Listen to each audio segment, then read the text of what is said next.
Sa video na ito ay pag-uusapan po natin ang mga main reasons or kung ano nga ba yung mga malalim na dahilan kung bakit biglang bumagsak si Pi Network. Aalamin din natin kung bakit maraming Pi holders ang nag-panic sell at kung ano po ang dapat nating abangan sa mga susunod na linggo. May mga insider moves daw, may massive token release at may malaking impact ito sa presyo. Kaya ang tanong, ano ba talaga ang tunay na dahilan ng pagbagsak ni Pi?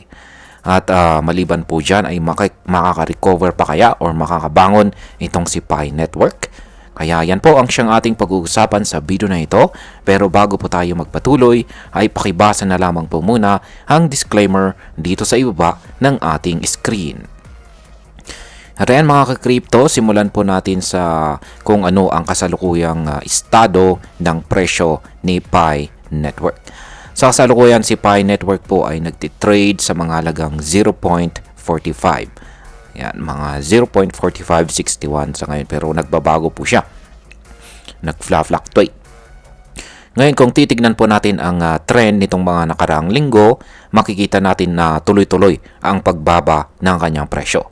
Ang kanyang chart ay nagpapakita po ng isang steep descending pattern. Ayan po. Ito ay isang matirik na pagbaba. Ayan, makikita po natin ito sa kanyang daily chart time frame. Ayan.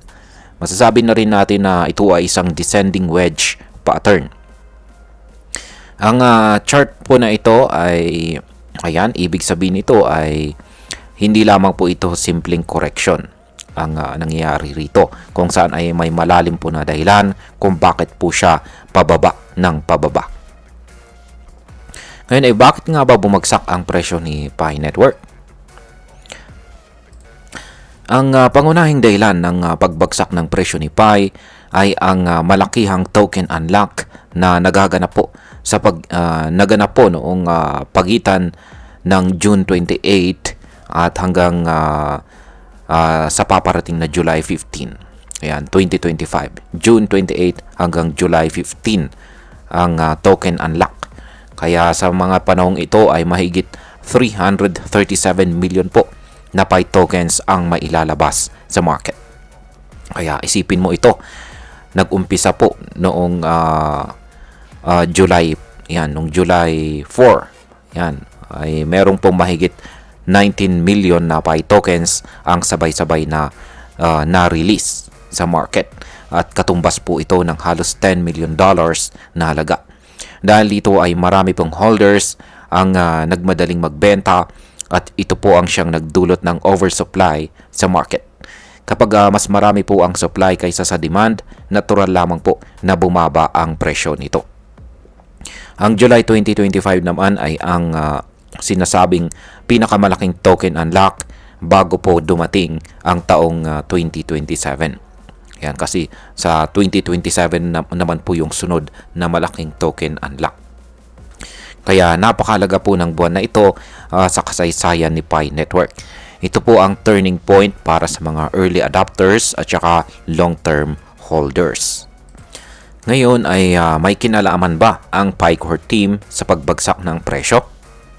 Ayon po sa on-chain data ay may malaking connection.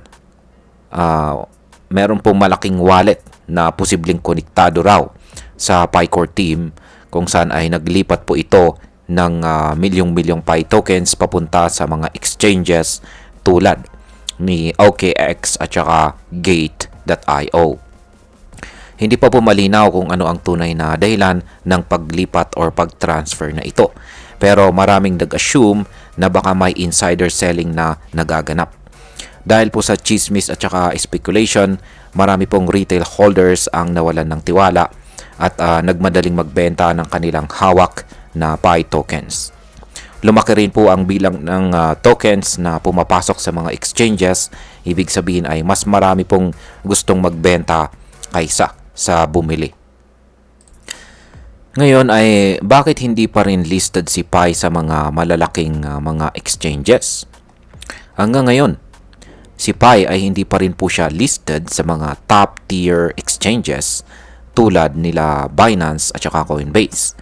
Isa na rin ito sa mga dahilan kung bakit mananatiling mababa ang tiwala ng mga investors.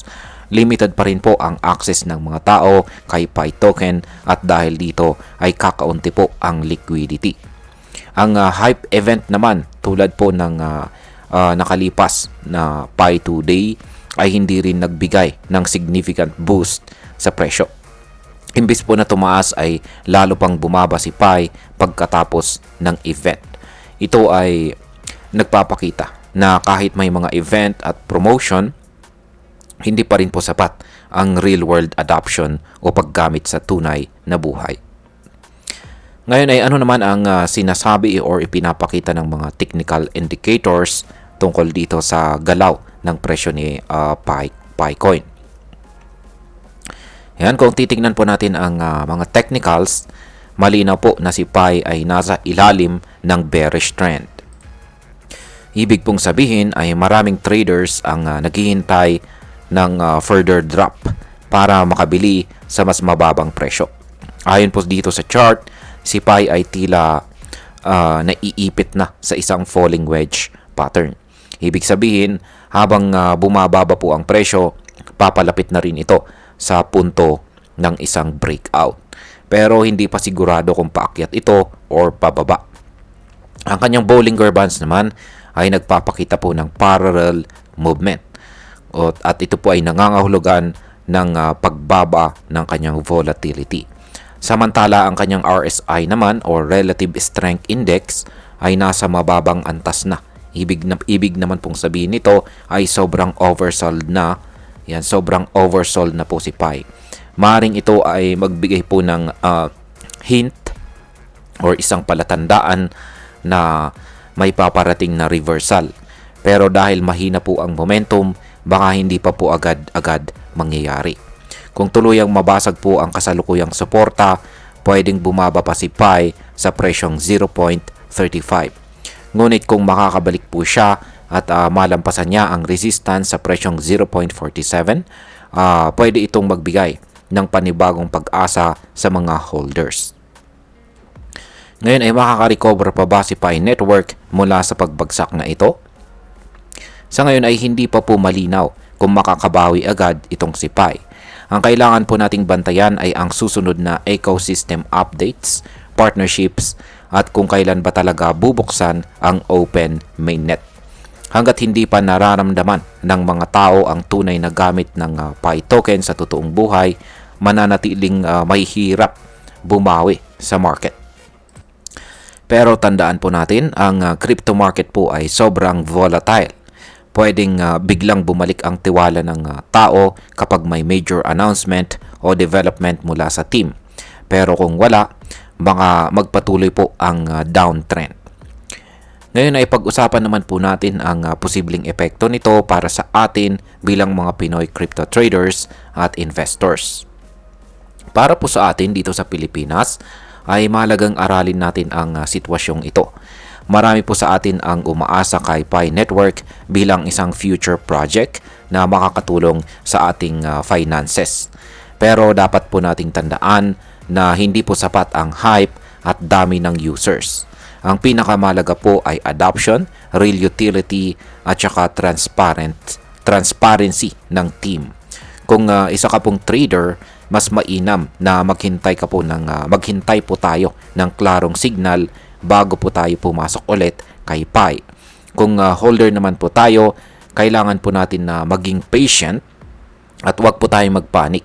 At lagi po nating tandaan dito po sa crypto, ang disiplina at pag-aaral ang siyang tunay na ating puhunan. At bilang panghuli, ang masasabi ko naman tungkol dito sa pagbagsak na ito ni Pi Network ay sa aking opinyon, ang pagbagsak ni Pi ay hindi isang simpleng aksidente. Isa itong kombinasyon ng bad timing, kakulangan sa transparency at mahinang ecosystem rollout. Kung gusto po talagang magtagumpay ni Pi Network, kailangan po niyang patunayan na hindi lang siya social movement, kundi isang tunay na blockchain utility. May potential pa rin itong si Pi, pero dapat po itong sabayan ng actions, delivery, at openness sa mga investors. Para po sa atin bilang mga Pinoy, ito ay isang paalala na wag po tayong basta sumakay sa hype. Alamin po muna natin ang buong kwento bago po tayo magdesisyon. At ayan, hanggang dito na lamang po tayo sa video na ito mga ka-crypto. Marami pong salamat sa panonood. Ingat po tayo lagi at God bless po sa ating lahat.